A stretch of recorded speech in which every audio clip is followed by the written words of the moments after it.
तेरा कलाम रहेगा कायम पहाड़ जब ना रहे खुदाया, तेरे मुंह की एक बात भी टलेगी ना चाहे कुछ भी हो। तेरी मान दिए है जिंदा सोने से भी कीमती, मेरा दिल ये दे गवाही है ये किताब अजीम। नाज़िल करे अपना कलाम, शिकस्ता दिलों को सुकून मिले, तारीखी दूर हो मेरी राहें रोशन कर। दे अपना कलाम कसरत से ए खुदा, बदल दे रिहाई दे कसरत से फल मिलाओ। कलाम रहेगा कायम पहाड़ जब ना रहे खुदाया, तेरे मुंह की एक बात भी टलेगी ना चाहे कुछ भी हो। अजीज नाजरीन, मैं अयाज ज़रीफ आप सब देखने वालों को हमारे रोज़ के बाइबली मुतालिया प्रोग्राम की इस नई किस्त में खुशामदीद कहता हूँ। इस प्रोग्राम में हम बाइबल मुकद्दस की तमाम किताबों यानी पैदाइश से मुकाशफा तक हर सोमवार से जुमा आपके लिए तफसीली मुतालिया पेश करते हैं। हम गिनती की किताब का मुतालिया कर रहे हैं जो शरीयत की किताबों में से चौथी किताब है, और आज हम इस किताब में से तीसरे और चौथे बाब का मुतालिया पेश करेंगे। गुज़िश्ता किस्त में हमने पहले बाब और दूसरे बाब का मुतालिया किया था और हमने जंग लड़ने वालों की पहली मर्दमशुमारी के बारे में बात की थी। फिर हमने खैमा इज्तिमा के इर्द गिर्द कबीलों की तरतीब के बारे में बात की थी, और आज की किस्त में हम तीसरे और चौथे बाब में लावियों के बेटों की खिदमत के बारे में बात करेंगे। लावी के बेटों की खिदमत की खसूसियात क्या हैं? लेकिन प्रोग्राम के बाकायदा आगाज से पहले मैं खुदा के खादिम डॉक्टर इसाम को स्टूडियोज में खुशामदीद कहूंगा। मैं बिल्कुल ठीक हूँ भाई, कैसे हैं आप? बहुत शुक्रिया भाई आपका। साथ ही हमारे दीगर मेहमानों को भी खुशामदीद। डॉक्टर इसाम, मैं सबसे पहले तीसरे बाब की चंद आयात पढ़ना चाहूंगा, फिर मैं आपसे सवाल पूछूंगा। और जिस रोज खुदावंद ने कोहे सीना पर मूसा से बातें की, तब हारून और मूसा के पास ये औलाद थी, और हारून के बेटों के नाम ये हैं, निदब जो पेलौठा था, और अभियू और अलीजर और इतमर, हारून के बेटे जो कहानत के लिए ममसू हुए और जिनको उसने कहानत की खिदमत के लिए मखसूस किया था, उनके नाम यही हैं। और निदब और अभियू तो जब उन्होंने दश्त सीना में खुदावन के हजूर ऊपरी आग गुजरानी, तब ही खुदावन के सामने मर गए, और वो बे औलाद भी थे। और अलीजर और इतमर अपने बाप हारून के सामने कहानत की खिदमत को अंजाम देते थे। और खुदावन ने मूसा से कहा, लावी के कबीले को नज़दीक लाकर हारून काहिन के आगे हाजिर कर, ताकि वो उसकी खिदमत करें, और जो कुछ उसकी तरफ से और जमात की तरफ से उनको सौंपा जाए वो सब की खैमा इज्तिमा के आगे निगहबानी करे, ताकि मस्कन की खिदमत बजा लाएं। और वो खैमा इज्तिमा के सब सामान की और बनी इसराइल की सारी अमानत की हिफाजत करें, ताकि मस्कन की खिदमत बजा लाएं। और तू लावियों को हारून और उसके बेटों के हाथ में सपुर्द कर, बनी इसराइल की तरफ से वो बिल्कुल उसे दे दिए गए हैं, और हारून और उसके बेटों को मुकर्रर कर, और वो अपनी कहानत को महफूज रखें, और अगर कोई अजनबी नज़दीक आए तो वो जान से मारा जाए। लावी और उनकी खिदमत करने के बारे में बात करने से पहले उसने हारून और उसके बेटों के बारे में बात करना शुरू किया। रूहानी तौर पर यह जाना जाता है कि तारीखी तौर पर हारून के पास एक खिदमत है और लावियों के पास दूसरी खिदमत। बिल्कुल। यहाँ क्या तरतीब है? खुदा ने क्यों लावियों की खिदमत करने के बारे में बात करने से पहले हारून और काहिनों के बारे में बात की? आप क्या कहेंगे? जब से खुदा ने उन्हें मुल्क मिस्र से निकाला तो उसकी क्या सोच रही थी कि वो बियाबान में मेरे लिए इबादत करें और ईद मनाएं। सही। खुदा के फजल का इरादा यही था कि लोगों के दिलों को इबादत के लिए करीब लाया जाए। सही। और काहिनों का काम क्या है? वो इबादत करें और कुर्बानियां पेश करें और लोगों को खुदा के करीब लाएं। पस लावी उनकी मदद करेंगे, और इसीलिए शायद कहानत के काम का जिक्र भी पहले किया गया। जी। हमने गुज़िश्ता एक साथ में जिक्र किया होगा कि किताबों की तरतीब में अहबार की किताब गिनती की किताब से पहले आती है, और अहबार की किताब इबादत और गिनती की किताब खिदमत और सफर के बारे में बात करती है। ये इलाही सोच है। बस अगर इलाही सोच ऐसी है तो फिर फितरी मेयार ये है कि इलाही मकसद को पहले रखा जाए, फिर जो इलाही मकसद को पूरा करेगा बाद में आएगा। सही। जब वो हारून की बात करता है तो किसकी तरफ इशारा करता है? जब कहानत की तरफ आता है। जहां भी हम कहानत के बारे में पढ़ते हैं, और खास तौर पर सरदार काहिन के बारे में, तो हमारा एक ही सरदार काहिन है, और वो हमारा यीशु अल मसीह है। सही। और ये वाज़ेह है कि ये सब एक फ्रेम की तरह है जो आंख को एक ही शख्स की तरफ ले जाता है। ठीक है, इसीलिए उसने हारून के बारे में बात की और फिर लावियों के बारे में। खिदमत में मसीह की जगह हमारे किरदार से पहले आती है। सही, मसीह अपना मनसब संभालता है। बिल्कुल, पहली बात, मैं हैरान हूं कि खुदा ने लावी के कबीले का इंतखाब कैसे किया, अगरचे लावी के कबीले या खुद लावी के बिल्कुल कबीले की सही। बुरी तारीख है। पैदाइश 49 में पढ़ते हैं कि उसने और शमाउन ने क्या किया, यहाँ तक कि याकूब की बरकत के बारे में बात करते हुए कहता है, जुल्म के आले उनकी रिहाइश गाह में हैं। रिहाइश गाह में, सही, बस जिसके बारे में यूं कहा गया था कि उसे कैसे खैमा इज्तिमा के करीब आने और उसकी निगरानी के लिए चुना गया था। जी, इंसानी जिम्मेदारी और फजल की जगह में यही फर्क है। मतलब पैदाइश के 34वें बाब में शमाउन और लावी ने क्या किया? उन्होंने खतरनाक काम किया। उनके बाप ने उनसे कहा कि तुमने मुझे मुल्क के बशिंदों में कुढ़ाया। वो उसे नीचा दिखा सकते थे और यही था जो हो रहा था। बस उसके बाप ने जो कहा, फितरी तौर पर लावी किसी चीज का मुस्तहिक नहीं था। जैसा आपने कहा कि जुल्म के आले उनकी रिहाइश गाह में हैं, और आखिर में उसने कहा कि जब वो इकट्ठे हों तो मैं उनकी नस्ल में नहीं बैठ सकता। मेरी जान, तसव्वुर उनके करें, मशवरा ये में उनका शरीक ना बाप हो। है, ये उनके बाप की सही। गवाही है, ये किसी अजनबी की गवाही सही। नहीं। लेकिन फजल कुछ और करता है जो बिल्कुल खूबसूरत है। मिसाल के तौर पर जब मिलाकी की किताब के दूसरे बाब में खुदावन ने लावियों के बारे में कहा कि उसने उससे वादा किया कि उसके साथ मेरा अहद जिंदगी और सलामती का था, और मैंने उसे जिंदगी और सलामती इसलिए बख्शी कि वो मुझसे डरता रहे, परहेजगारी के लिए अहद और सलामती और मेरे नाम से जी। तरसान रहे। वो शख्स जो नाइंसाफ था, जो खौफ नहीं जानता। यहाँ हम उसके बारे में पढ़ते हैं, मेरे नाम से तरसान रहा, और पढ़ते हैं कि सच्चाई की शरीयत उसके मुंह में थी। ऐसा शख्स सच्चाई को कैसे जान सकता है? और फजल यही तब्दील करता है। ये ऐसे शख्स को लाता है जो नाइंसाफ है, और ये उस शख्स में खुदा का खौफ डालता है और उसके मुंह में खुदा की सच्चाई को डालता है। पूरी बाइबल और अपनी शख्सी कहानी में हम ये देखते हैं कि हम क्या हैं। हम नाइंसाफ हैं और हर एक अपनी राह को फिरा, लेकिन जब फजल लाता है तो उसे एक नया मखलूक बनाता है। लोगों की नाकामी और गद्दारी के वाक़े में जब उन्होंने हारून के बनाए हुए सोने के बछड़े की उन्होंने पूजा की, बिल्कुल, तो क्या इसमें लावी कबीले का कोई किरदार था? क्या उन्होंने लोगों के साथ मिलकर उस बछड़े की पूजा की, या वो खुदा की तरफ से थे? उसकी बुनियाद पर क्या उसका कोई मुस्बत किरदार है जिसकी वजह से खुदा ने उसका इंतखाब किया? मेरा ख्याल है कि ये एक इलाही नुक्ता है। जब मूसा पहाड़ से नीचे आया जी। तो उसने उन लोगों को देखा जो हारून को बरहना कर चुके थे, और हारून लावियों के कबीले से था। सही।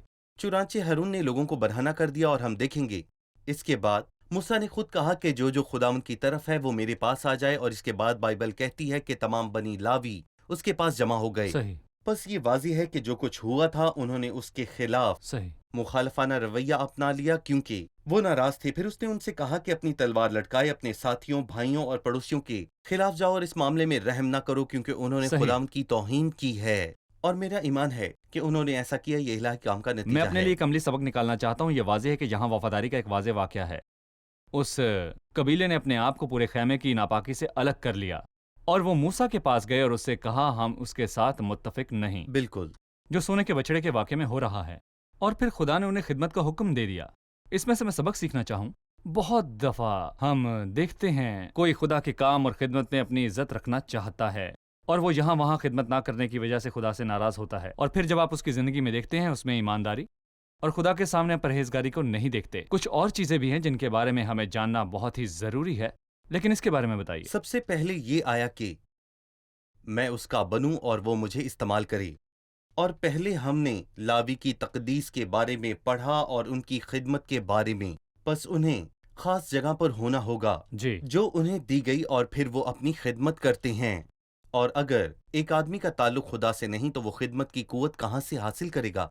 और अगर खुदा जिंदगी में जाहिर नहीं होता तो मैं तवानाई कहाँ से लाऊंगा? मैं एक खुदा को पेश कर रहा हूँ, ये कोई लेक्चर नहीं है। सही। जो ऐसा नहीं करता वो खुदा से भरा नहीं। वो खुदा को पेश नहीं कर सकता इससे पहले कि वो किसी को इस्तेमाल करे। इससे पहले उसका खुदा से मामूर होना बहुत जरूरी है, चाहे उसे इसकी किसी भी हाल में कोई भी कीमत अदा करनी पड़े। किसी ने कहा है कि खुदा को फर्क नहीं पड़ता कि बर्तन सोने का है या फिर चांदी का, वो मट्टी के बर्तन को भी इस्तेमाल कर सकता है, बिल्कुल। मगर उसे इस बात से फर्क पड़ता है बर्तन साफ है या नहीं। सही, बर्तन कोई भी हो खुदा इस्तेमाल कर सकता है, लेकिन बर्तन अगर सही। सोने का भी हो और वो गंदा हो तो वो इस्तेमाल नहीं करता। हम एक छोटे से वक्फे के बाद दोबारा हाजिर होंगे।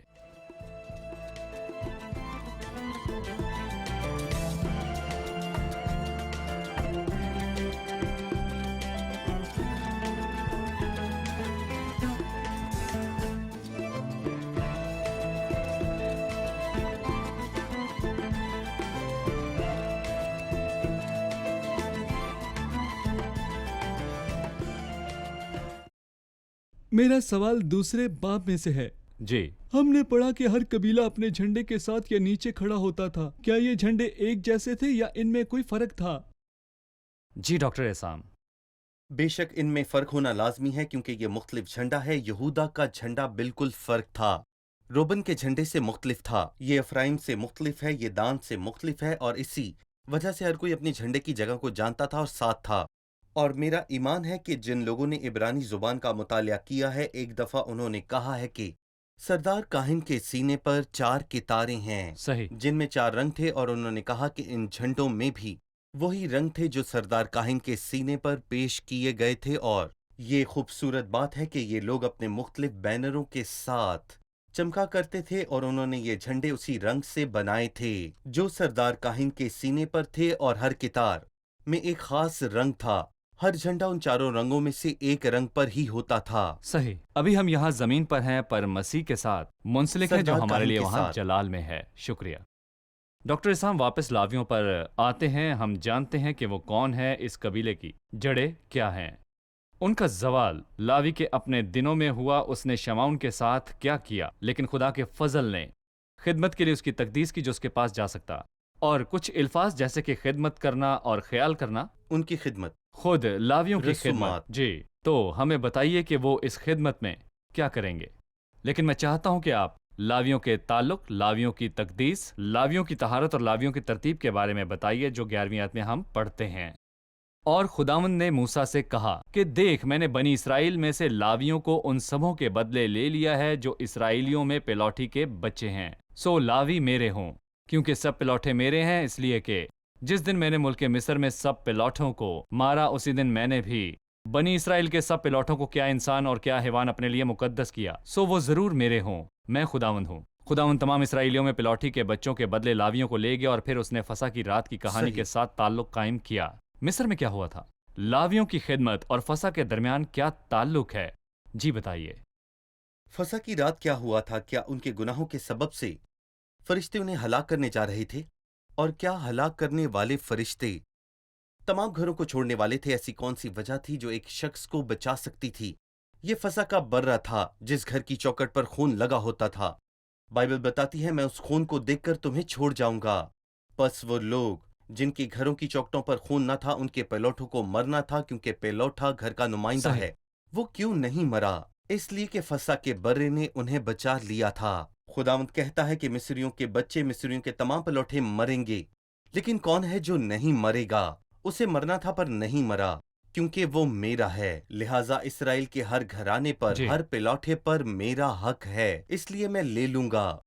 लेना मेरा हक है, लेकिन मैं हर घराने के हर पिलौठे को लेने की बजाय सब पिलौठों की जगह लावी के कबीले को लूंगा। बस लावी कबीला मेरा है, हर पिलौठा मेरा है।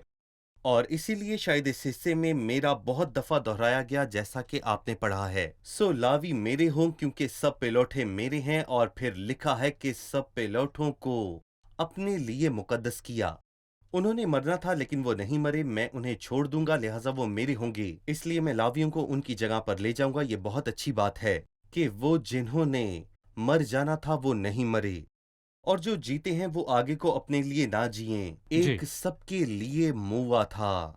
तो फिर क्या सब मर गए या फिर मर चुके थे? उन्होंने मरना था, लेकिन फिर क्या हुआ? जो जीते हैं वो आगे को अपने लिए ना जिए, बल्कि उनके लिए जिए जो उनके लिए मुआ और फिर से जी उठा।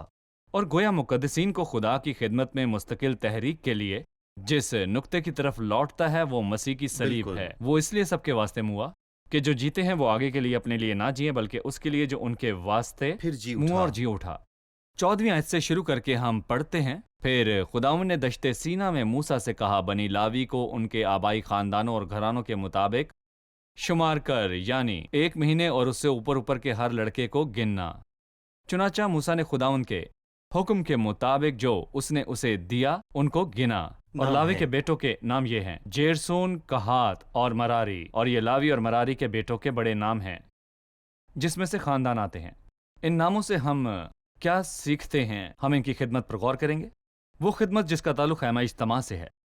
ये 3 नाम, जैसा कि हम जानते हैं, लावी के 3 बेटे थे। बस लावी के 3 ही बेटे थे। बड़े का नाम जरसून, दूसरे का नाम कहात और फिर तीसरे का नाम मरारी था। जी। और मेरा ईमान है कि جو خدمت انہیں خدا کی طرف سے دی گئی تھی اس میں یہ واضح ہے کہ چاہے ان کی رسومات ہوں یا پھر ان کی خدمت، ان میں بڑا فرق ہے۔ اور میرا خیال ہے کہ ہم جانتے ہیں کہ ان میں سے جرسون کی خدمت خیمہ اجتماع کی تھی۔ اس سے پہلے کہ ہم ان کی خدمت کی نوعیت کے بارے میں بات کریں، کیا ان ناموں کے معنی میں ہمارے لیے کوئی سبق موجود جی، ہے؟ بالکل کہات اور صحیح۔ جرسون کا کیا مطلب ہے؟ مراری کے کیا معنی ہے؟ جی جرسون کا مطلب اجنبی ہے، صحیح۔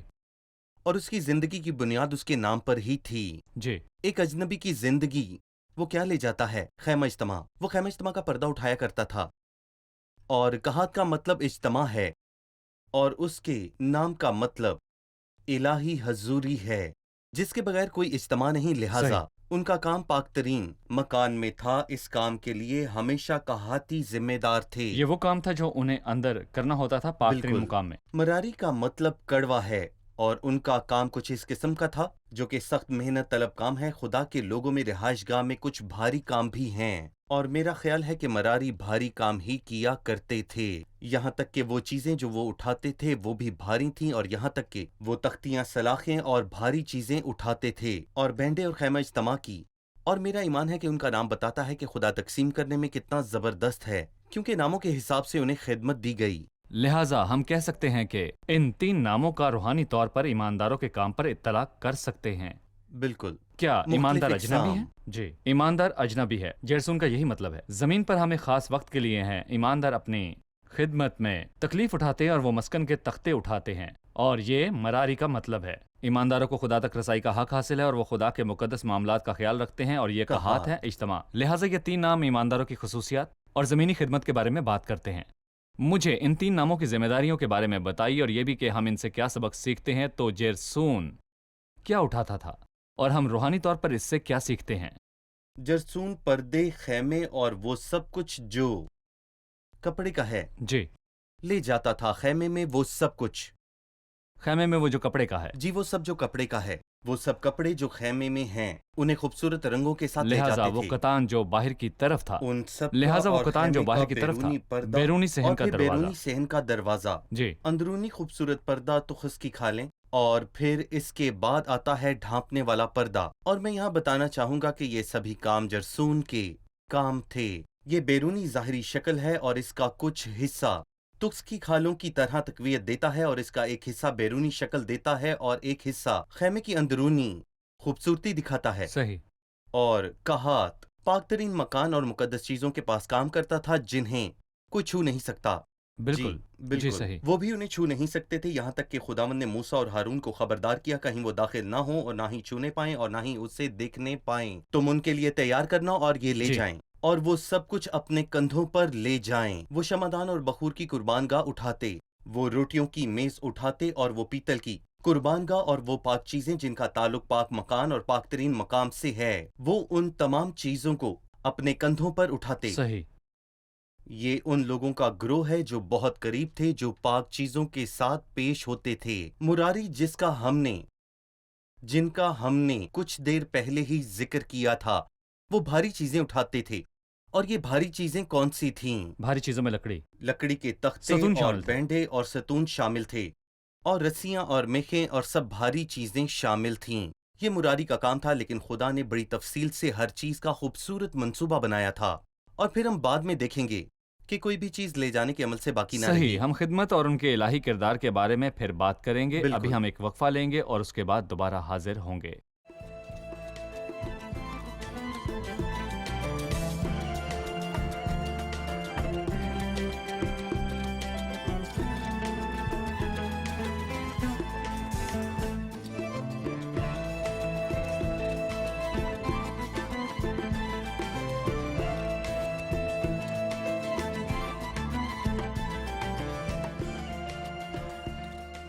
میرا ایک سوال تھا، جب لوگ آگے بڑھ رہے تھے تو خیمے کے زیادہ حصے تکس کی کھال میں ڈھکے ہوئے تھے، سوائے عہد کے صندوق کے یہ نیلے کپڑے سے ڈھکا ہوا تھا، اس کی کیا وجہ تھی؟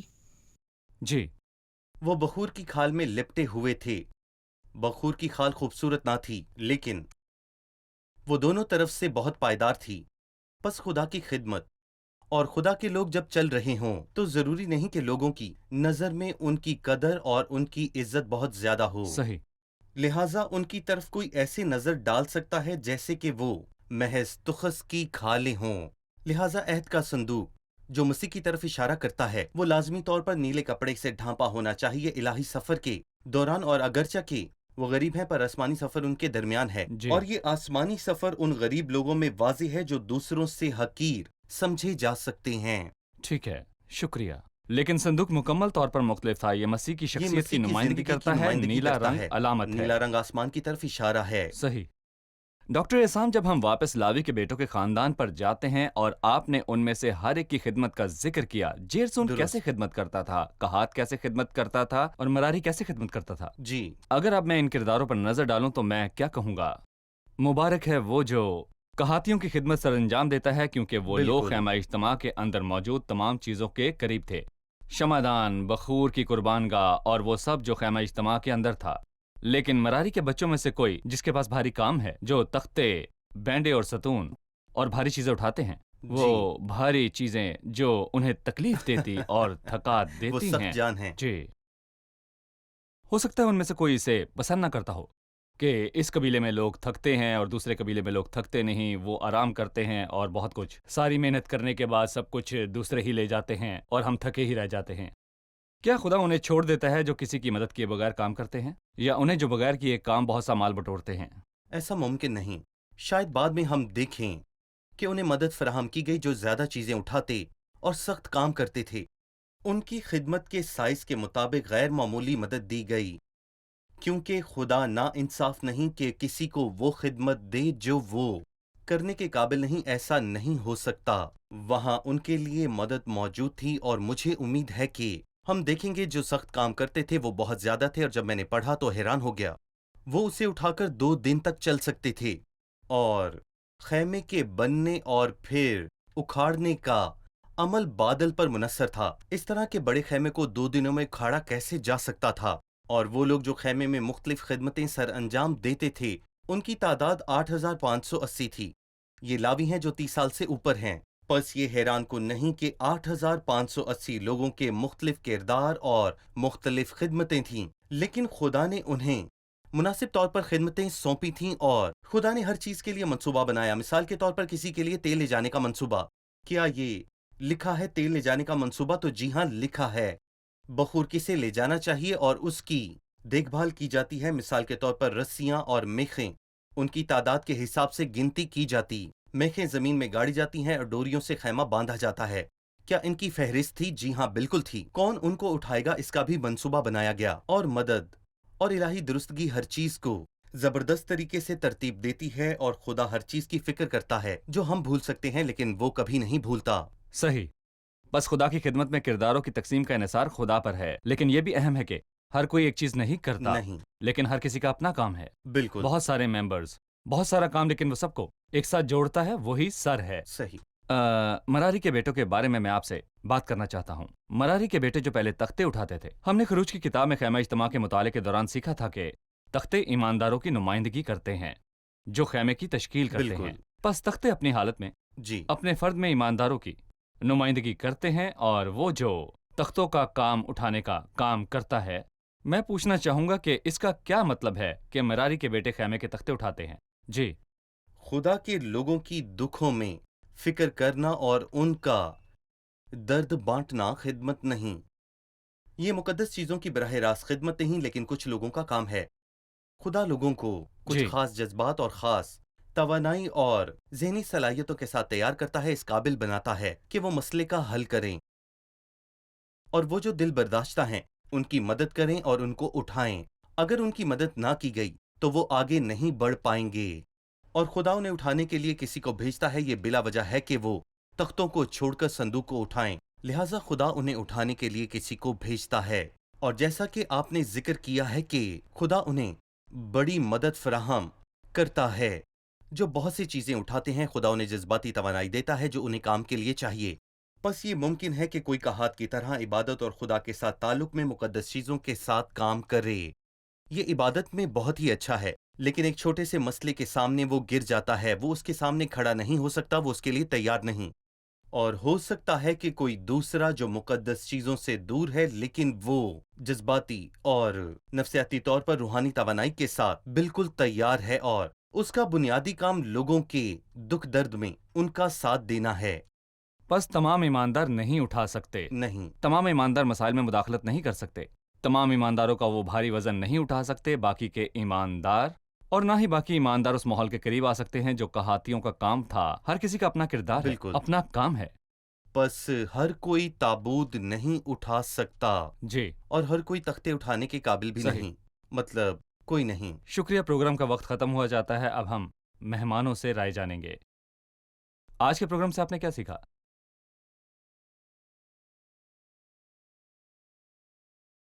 ہم نے یہ سیکھا ہے کہ ہمیں پہلے خود کو پاک کرنا اور خداوند کی خدمت کرنی ہے. لہٰذا ہم پہلے خداوند سے بھر سکتے ہیں اور پھر ہی ہم لوگوں کو دکھا سکتے ہیں اور پھر خداوند کی طرف دوبارہ لوٹیں گے. خداوند کی خدمت سے زیادہ خوبصورت کوئی چیز نہیں، پر اس کے ساتھ خداوند کی خدمت مشکل ہے، آسان نہیں، کیونکہ اس کے لیے ایک شخص کی پوری لگن اور پاک زندگی درکار ہے تاکہ وہ دوسروں کی خدمت کر سکے پورے ایمان کے ساتھ. ہم نے لاویوں کی تاریخ کے بارے میں جانا ہے، یہ کس قدر مشکل تھی. جیسے یعقوب نے پیدائش 39 میں بیان کیا، ان کی تلواریں ظلم کے ہتھیار ہیں، اے میری جان ان کے مشورہ میں شریک نہ ہو. لیکن ہم ان میں فضل کے کام کو دیکھتے ہیں، جیسا کہ ہم ان کے بارے میں ملاکی اس کے 2 باب میں پڑھتے ہیں. خدا نے ان کے بارے میں گواہی دی اور کہتا ہے اس کے ساتھ میرا عہد زندگی اور سلامتی کا تھا. شکریہ. خدا آپ کو برکت دے. ڈاکٹر احسام آپ کا بہت بھی شکریہ. خدا آپ کو برکت دے. عزیز ناظرین، آج کی قسط میں ہم نے سیکھا ہے کہ لاوی کے بیٹوں کو خدمت کا حکم دینے سے پہلے بائبل ہارون اور ہارون کے بیٹوں کے بارے میں بات کرتی ہے. اور ہم نے سیکھا کہ جب یہ کہانت کی خدمت کے لیے ہارون کے بارے میں بات کرتی ہے تو یہ مسیح کی شخصیت کے بارے میں بات کرتی ہے. پس جب ہمارا ایک بڑا سردار کاہن ہے جو آسمانوں سے گزر گیا، یعنی خدا کا بیٹا یسوع، بس مسیح کے خادموں کا ذکر کرنے سے پہلے مسیح کا ذکر ہے. لاوی کے بیٹوں کے بارے میں بات کرنے سے پہلے اس نے ہارون کے بارے میں بات کی. اور مسیح کی منسٹری میں ہر ایک کی خدمت ہوتی ہے جس کا خدا نے خود حکم دیا، کیونکہ خداوند ہی ہے جو ہم سب کو اپنی حکمت اور خود مختاری کے مطابق خدمت دیتا ہے. وہ اس خدمت کو تقسیم کرتا ہے جیسے اس نے لاوی کے بیٹوں کے لیے کیا. جیرسون کی اپنی خدمت تھی، کہات کی اپنی خدمت تھی اور مراری کی اپنی خدمت تھی. لیکن وہ کسی بھی خادم کو مدد کے بغیر نہیں چھوڑتا. ہر خادم کے پاس کام کو پورا کرنے کے لیے مدد کا حصہ ہوتا ہے. زمین پر قابل احترام کام خداوند کی خدمت کرنا ہے.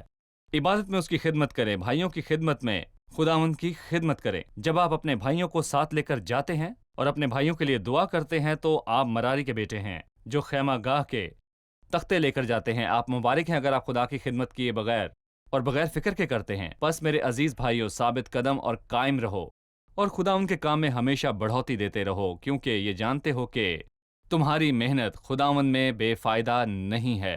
اگلے پروگرام میں آپ سے پھر ملاقات ہوگی. خدا آپ سب کو برکت دے.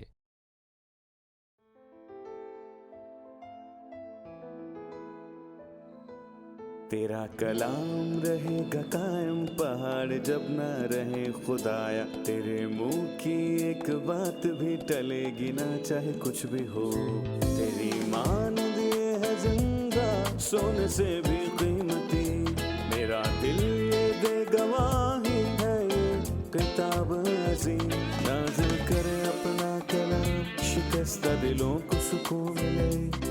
تاریکی دور ہو میری راہیں روشن کر، دل اپنا کلام کثرت سے اے خدا بدل دے، رہائی دے کثرت سے پھل ملاؤ. کلام رہے گا قائم، پہاڑ جب نہ رہے خدایا. تیرے منہ کی ایک بات بھی ٹلے گی نہ، چاہے کچھ بھی ہو.